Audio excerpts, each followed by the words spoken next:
Alrighty, here we are, episode 10, Jay. Episode 10. The Native Overstayer podcast. Unbelievable. I didn't think we'd get to 10, but here we are. And we have a very special guest today. I know a little bit about this young lady, and what I do know is fascinating to me. An important part of our Pacific people in Auckland and in New Zealand, and I'm really looking forward to finding out a bit more. Jack, I'll let you introduce the young lady. Well, first and foremost, Dr. Melani Anae, thank you so much for having us here, also for having us here in your home. It's a real honour to come and see you. It's been a few years since I've seen you. You're definitely one of people that impacted on my time at the University of Auckland. People like yourself and Dr. Tracy McIntosh, Cleta McPherson, and obviously your work within the Pacific community is very important. And we mentioned the Polynesian Panthers very briefly in our first episode. And so when the opportunity came up to basically have a chat with you, we thought, well, here's a great opportunity for us to do that. So thank you very much for having us. But you've just gotten back from Hawaii, is Yes, that right? Hawaii. Yeah. How was that? Great. We were there for a conference, ASAO, which is an annual Association of Social Anthropology of Oceania. Oh, wow. And it's really great because now there are a lot of Pacific academics and students coming to attend. But while we were there, we managed to meet the folks up at Mauna Kea at the Protectors Camp, just to let them know that we support their stand against colonialism and racism and white supremacism. And it was a sacred moment which, we probably won't forget in a hurry, but it was good to let them know that we here as Samoans and Aotearoa support them and stand with them on Mauna Kea. Exciting. It's interesting that, was there no permission given by the native people of that part to actually build these things, or what's a little bit of background in regards to that for people that don't know? Not know all the details, but there's been a stand by the local people, Native Hawaiians, against another telescope being built, because there's already quite a few there. Yeah. And where they propose to build it is on sacred ground. ground. Yeah, that's right. And so this is what they are protesting about and protecting, actually, they like to call it. Sure. So that's basically what I know. So it was quite a moving moment where we did go and stand with them all the time. And they are literally on lava rock. Yeah. They are tenting on really harsh conditions. There was snow on top of Mauna Kea when we went. Wow. And so it's an amazing moment for those of us from the conference who went up there. Don't normally associate snow with Hawaii, do you? No, just like in New Zealand, you wouldn't think of snow on the Alps. But there is snow on our Alps. In summer. Now we're located in the hub, if you will, of Polynesia back in the day. When my mum first came from Samoa, she stayed in Beaconsfield Street.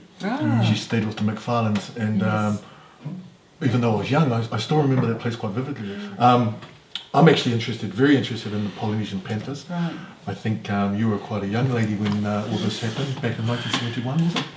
71, yep. First year of uni, was it? First year of uni? Yes, it was. First year of uni? Yeah, I passed my exams. Wow. 1971. And things were pretty bad back then. Obviously, we don't know as the second generation. I mean, that came. They were really bad. In regards to the dawn raids. Yes, I remember just walking along K Road and the cops slowing down in the cars, eyeing you up and down. And when some of the boys talk about a whole lot of abuse being yelled out at them from people who had cars and sure. And I know it's just that for us girls, I think it's that kind of internal racism that we kind of experience. Like, for example, going to the shop, and you're the first to the counter. Yeah. And you're waiting to be served, and yet all these Pailangis walk in and they get served before you. And as a kid, you say, why? Yeah. And so you had these little subtle things that were happening, but we were protected in the cocoon of our family and church and school. That's all we knew. That was us girls, that's all we knew. That was our life. We didn't.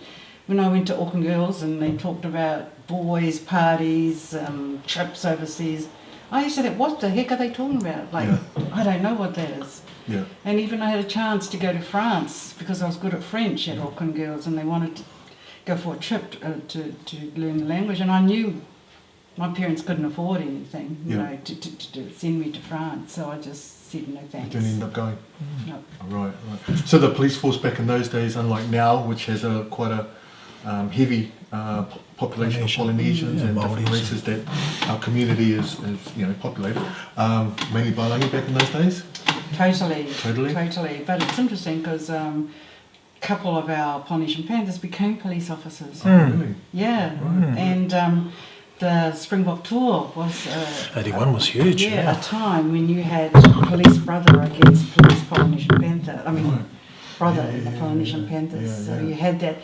So what they did was, when there was strife and protest, the front line would be the brown cops. I mean, you had it up at Bastion Point as well. Yes. The front line would be the brown cops. That's where you guys stood with Hone Harawera and then Ngātamatoa. Yeah, we did. But so... divide and conquer, huh? Yeah. But it was like... So growing up in Greyland, Ponsonby in the 70s, it was rough. It was the slum areas. We were living in rat-infested houses and paying high rents. Yeah, really? So, you know, what we did as Panthers was we got to put a stop to this. We were only 17, 19-year-olds, all right? Yeah. The oldest in the Panthers was Will Irolahia, Tongan, who was 19. Wow. Okay. And so we had the first meeting at my friend, a house down the road, Keppel Street. Do you know where Keppel Street is? Yes. And Schmidt, that's right, the Schmidt's house. Okay. Right. And Fred Schmidt was a co-founder with Will Irolahia, and Etta was my mate, his sister, and said, come to this meeting, you know. I said, what is it? Oh, just a whole lot of gang boys. And it's a bit different. A whole lot of gang boys. And I says, well, and knowing my parents, I couldn't tell them that I was going to that. Yeah. So I had to sneak out. But you knew it was still the right thing to do? Somehow. Yeah. You know, and so I went to the meeting, and there was Will talking about the Panther platform and how they were going to stamp out racism in Ponsonby in the hood. Yeah. And he told us all to read Seize the Time by Bobby Seals if you want to join. Sure. Yeah. Right? So it was really exciting, and these guys with berets and black leather jackets and a lot of shirts, and us girls going, whoa, what's going on? And then it was funny because we got the message that Etta's parents were coming back home, so we all just got out of there and climbed out. That was the first meeting. But looking back, who would have thought that little group there achieved so much? Yeah. We walked into the mayor's office and said, we want an office in Ponsonby. Yeah. We need to make some changes for our people. And we got an office. Really? 229, I think, Ponsonby Road, with the ASP bankers. Wow. Yeah. It's funny, they didn't go to our, traditional leaders, our ministers, and Makai 12 chiefs or whatever. They went to us. Yeah. So they used to have ministers in Wellington of police, immigration coming up to talk to us. Wow. This group of kids in Ponsonby. Yeah. It was just amazing. But we had programs. Yes. Did you hear about our programs? We had homework centres and homework centres. Go to old people's houses, old people's places and perform. And Yes, stuff like that. and some of the comments we got in there, that the old Palangi ladies would come up to us and say, "Oh, I didn't know you speak English." Just little things like that. So our thing was to conscientise. Yeah. Conscientise, one, New Zealand, white New Zealand, and secondly, our own people. Sure.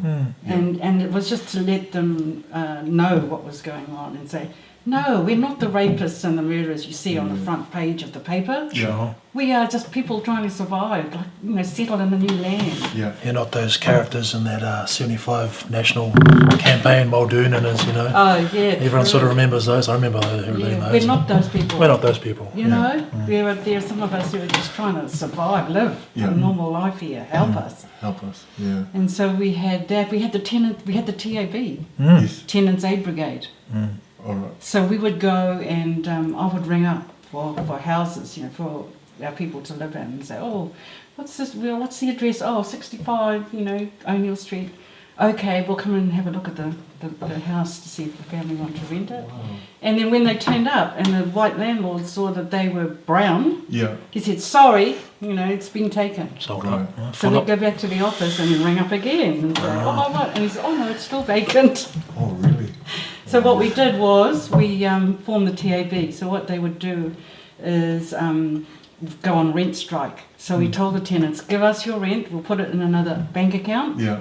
until the landlord fixes up your property, toilets. Oh, it was pitiful. It Really? was just a dump. I Yeah. mean, the places in Ponsonby at the time, Yeah. before it was gentrified. Yeah. It Gentrified, was definitely. just terrible. Yeah. But that's where all the islanders were. That's where all the immigrants were. Yeah. It was Ponsonby was a place of community. Yes. It was exciting, Yeah. dynamic. We had, Indians, Chinese, Yeah. Yugoslavs, all. Bunched in one little Yeah, and we area. had fun. We sort of, we arranged street parties. We organised a bus Yeah. to take families to see their kids at Porimourimo Yeah, prison. prison Yeah. because none of us had cars in those days. Yeah. None of us had cars. Wow. So I had a bus. And the main thing that we did was the legal aid booklet, Mm. right? Yeah. So we were sick of our kids, and some of our members were just fingered by the cops. Yeah. The cops would pick them up for nothing. Yeah. Afros were too big. Yeah. Afros were too big, eh? Afros were too There you big. go. Yeah. If you had one of those, oh man, Yeah, you in trouble. Yeah. Yeah. So they would take them into a dark street, do them over, and then just kick them out of the car. Yeah. It sounds like the southern states of America around that time as well, doesn't Totally, it? it was exactly. That's why we Parallels. followed the Black Panthers, Panthers yeah. in America. Yeah. Because when we read that book by Bobby Bobby Seale, Seale. we saw the community problems were the same as what we're having. Yeah. So the only difference between the Black Panthers and Polynesian Panthers is that we had no guns, Yeah. no violence. Did you travel to America? Yes, I You did. did. Tell us about that. What was it like to actually go over to the Oh, I was Polynesian scared Panthers? stiff. You went to meet the Panthers? Yeah, Yeah. well, when Will heard that I was going to America because I passed my units at uni, Oh, yes. so my parents shouted me a trip to see my auntie and uncle in Cerritos Oh, okay. in Los Angeles. Yeah, yeah, Nice. yeah. Right? Yeah. So I go over and Will says, sister, when you go over, you've got to make contact with the Black Panthers. Mm. I said, really? Okay. And just ruined my whole holiday. Really? Well, I was scared. I said, what's this going Follow to your do? inspiration. 17-year-old that's They're true still as very well. young. A girl Yeah. going to a Mormon family, my auntie and uncle. I couldn't tell anybody. Oh, right. Yeah, okay, I right? get it. No I one get would it. understand. I couldn't tell my own parents. Yeah, yeah. But I knew I had to do this. So what I did, I just rang them up in the end. You rang up the Panthers. Were they in the phone Rang book? up- Yep, Were they they were in the really? phone book. Under Black Panthers? Yes, What? Black Panther office. Wow. I rang them up and I spoke to a woman. I said, who I was. Yeah. Melani Anae from Auckland, New Zealand. New Zealand? Yeah. Where's that? Never heard of New Zealand. Yeah, I yeah. said, I just want to tell you that we have a branch called the Polynesian Panthers and we support the cause. Yeah. Power to the people. Wow. That's it. Yeah. And then a week later, when I got back, a whole box of resources arrived from the Panthers. Really? Of community programs, food co-ops, that Yeah. type of thing. Wow. So Will took that box and he took it to Canberra, where the Aborigines were trying to set up an Aborigine embassy. Oh. And he got arrested in Canberra. Yeah, yeah. And so that was my trip to the States, my first Wow. trip to the States. Yeah. That's great. But That's awesome. with that So context, because it's pilgrimage. an intercultural community Yeah. movement, they didn't know that they had chapters all over the world. Yeah, Where there was injustice, where there was social injustice, where there was racism. yeah. Whether your oppression has given you all something in common, whether you're Pacific Yes. or African American, right? Which is pretty cool. Now the funny thing about the dawn raids and the overstay issue that they had was that I think you said, Jack, if you look at the stats, it wasn't actually Pacific people that were making up the majority of overstays. Is that correct? Yeah, I've seen some stats where it's more other groups, sort of our British and European friends that have sort of overstayed their welcome. But I guess when our people were being sort of used as sort of political pawns to That's right, garner totally. votes. It was Muldoon's, Muldoon's government, national government stuff. idea to defray the attention away, to the real economic problems and Yeah. the recession to PIs, Yeah, to yeah. us. So we bore the brunt of that. Yeah. I guess how, with all that experience with the Polynesian Panthers, how has that sort of influenced your journey now and that academic journey or academia where you lecture and research, and tell us a bit about that. Yeah, good question. Well, the main platform that we've kind of synthesised as Panthers is a 3-tiered platform. The first point is to eradicate all types of racism, all forms of racism, annihilate it. Mm-hmm. Yeah. Now you might say, how do you do that? Well, easy, like those, the Christmas Tree Street in Ponsonby Road. Franklin Road. Road. Yep. Yeah, well, a couple of our New End kids got killed because there were no lights there in the 70s. Oh, yes. No traffic lights. Yeah. So they were being, it's dangerous, Yeah. the intersection. So after, we had those deaths of New End children, that's when we kind of marched into the office. Right. But what we did was we kind of crossed the road simultaneously at the same time. Yeah. So we weren't breaking a law, we were crossing the road, but we were stopping traffic because Yeah. the traffic couldn't. Yeah. Just something simple. It's Yeah. these simple little Simple things things that that can work. create change, honestly. And So they put lights in. 3 weeks later, there were traffic lights Oh. at that intersection. The way you did it is fascinating to me because you weren't aggressive. No. You were doing things the right way, but you were doing them in a manner where people had to listen to you, Yeah. and yet you weren't beating anybody up. You weren't being over intimidating.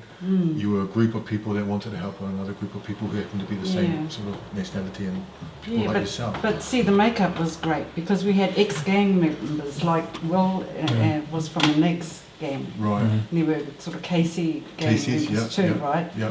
So, half the time when things were going bad, they would want to cook you the cops, Oh yeah, yeah, for sure. But the girls, which we were all good girls from Newton PIC, Yeah. going to university, we said, wait, Yeah. let's do a petition, Real balance. So it was a balance. good mix, Yeah, and very they good mix. were like brothers and sisters. They listened to us, and they had our backs, and it was a really good mix of people at the time. Wow. So that's how we did it. We did, and the legal aid booklet proved that. Yeah. The legal aid booklet. So too many of our kids were getting arrested for Yeah. nothing, and then spending time waiting for their court cases. Mm. And so we worked up the legal aid booklet. Now this was formulated by David Longy Yes. Oh, before he really? became the Prime Minister. Prime He Minister. was a budding lawyer, really Smell good the lawyer. plutonium. Yeah. And he, they tried to arrest Will for, misinforming the public when the booklet got sent out. Really? And he said, well, you better go and see the author of this, which is David Longy. David Longy. But it had simple things in it, like, hey, a policeman cannot arrest you unless he has his hat on. Really? Yes, it's just, Wow. this was your human rights, like Yeah. legal rights. Another one was, if a policeman stops and asks you anything, take his number down. Like, they all wear their numbers on their You sleeve. have the right to do that. Yes. Okay. And then the cops started to run scared. Oh, these Hang on, people that yeah. we're talking to are a Who's bit educating savvy these now. people? Yeah. So they kind of stood back a bit. But- Wow. So that was how we annihilated Yeah. forms of racism. And your question was, Jack, was Just about around how how that it carried influence, through. yeah, So- as you. Okay, the second platform was celebrate Mana Pasifika, right? Annihilate all forms of racism, celebrate Mana Pasifika. And the third one was educate to liberate. Yes. Educate to liberate. Yes. That's a Yeah, nice slogan. and all the Panthers have really kind of just lived that. Yeah. So we always have this thing, once a Panther, always a Panther. Yeah. Because some of us have become police officers, some of us have become musicians, Yeah.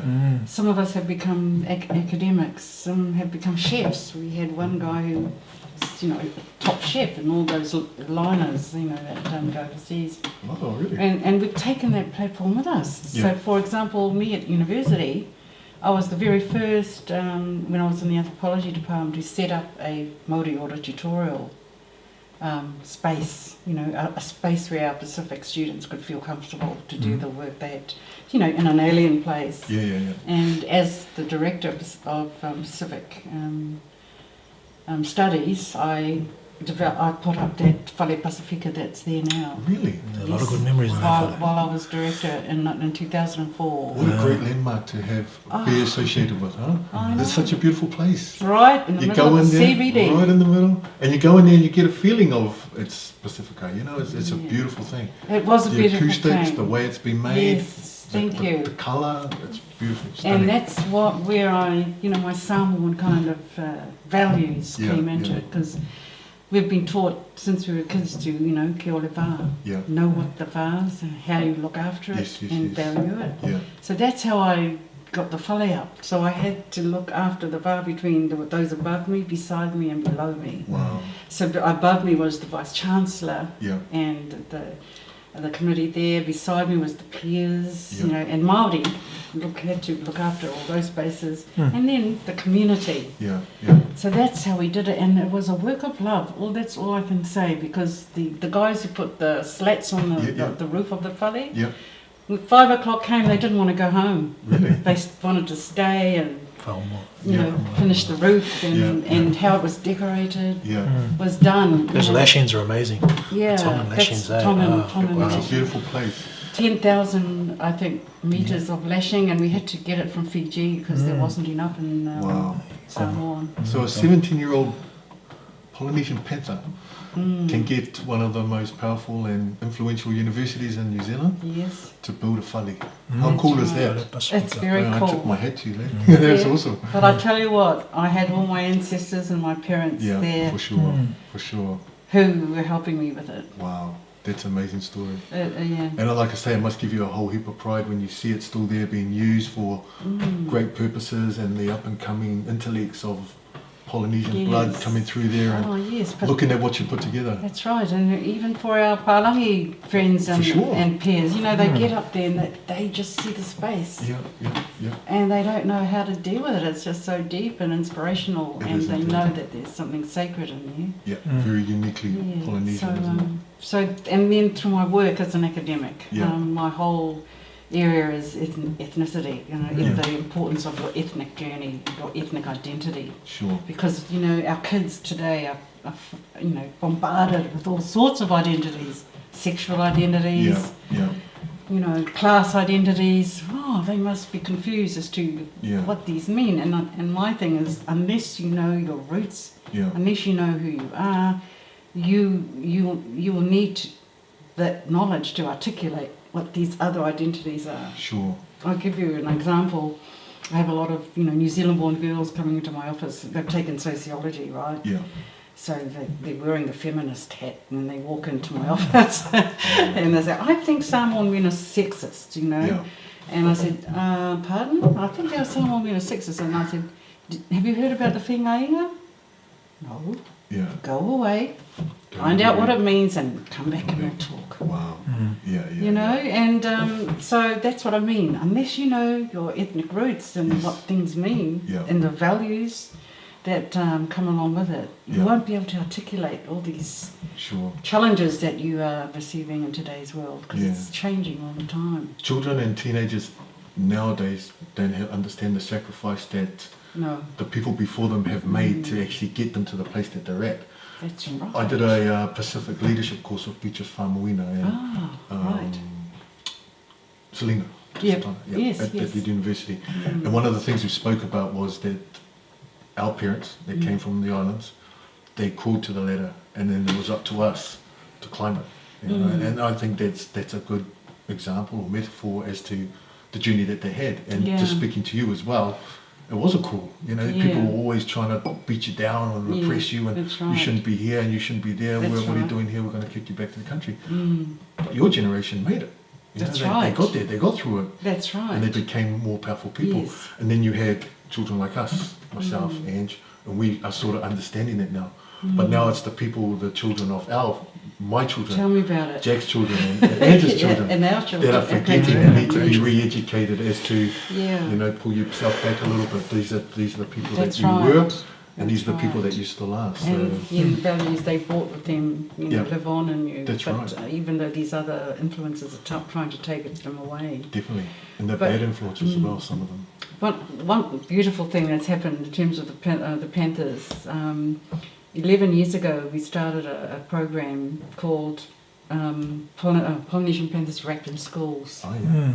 So now you're having a mindset change in terms of the New Zealand education system. Yeah. So now you've got students who have come out of Pacific Studies becoming teachers, and so they're in the workforce. Yes. And so now you see them trying to work with the education curriculum to include Pacific Studies. Yes. Mm. Yes. Right? Yes.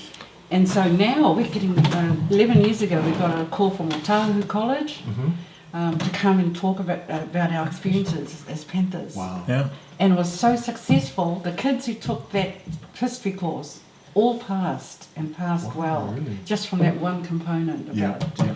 And then now we go to about 30 schools every year, and we talk about our experiences, and the kids, it empowers them. It's eye-opening. And one teacher said, well, this boy who never said boo in class, after one of our Panther raps, he became this articulate student who wanted to learn. You know, How great is that? beautiful. Beautiful. So that's how it's kind of, merged. Our Yeah. platform has merged Almost into our evolved, lives hasn't it? and Yeah. changed Has to people's evolve. lives. Definitely has to evolve. So, people say, oh, but the Panthers, they all died off, they didn't start, they're not Panthers anymore. Yeah. No, we are. You'll always be Panthers. Yeah, and like the ones in the police force, they tried, and that's what we do, in order to get change. There are those that, are radical and kind of shout it Yeah, out yeah. and make everyone aware of it. But Yes. it's those of us who get into these positions and infiltrate the infrastructure Yes. and Change make from change within. from within. Yeah. I heard that from my friend Jeremy Stewart, who I did he's a policeman, has been for about 20-something years. And that's exactly what he said. His brother passed away at Mags back in 1985, and the cops came and got him from his home to come down and just tell him this is where your brother went missing. And on their way down there, they went and stopped at St. Luke's and left the poor young fella in the back seat, a young fella, while they went shopping for a birthday party.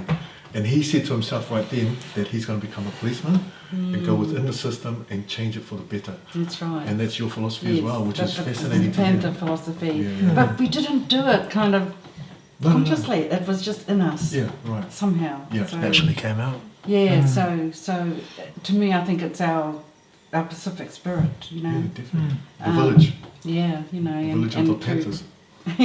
Wakanda. Wakanda. Wakanda. Wakanda forever? No. That's where it's made. Oh.